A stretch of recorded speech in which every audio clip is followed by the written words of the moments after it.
بسم اللہ الرحمن الرحیم۔ السلام علیکم ورحمۃ اللہ وبرکاتہ۔ ویڈیو شروع کرنے سے پہلے آپ سے گزارش ہے کہ ہمارے چینل کو لازمی سبسکرائب کریں۔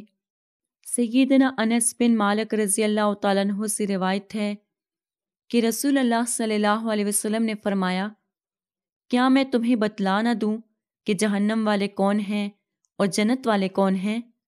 ہر وہ آدمی جو دنوی طور پر کمزور ہو، جسے لوگ کمزور سمجھتے ہوں، پورا گندہ اور غبار آلودہ ہو اور دو بوسیدہ سی چادریں پہن رکھی ہوں، یہ لوگ جنتی ہیں۔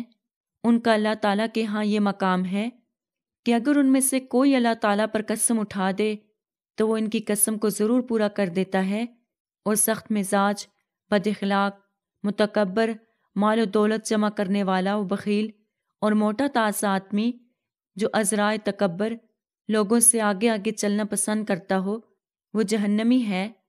اللہ تعالی ہم سب کو عمل کرنے کی توفیق عطا فرمائے، آمین۔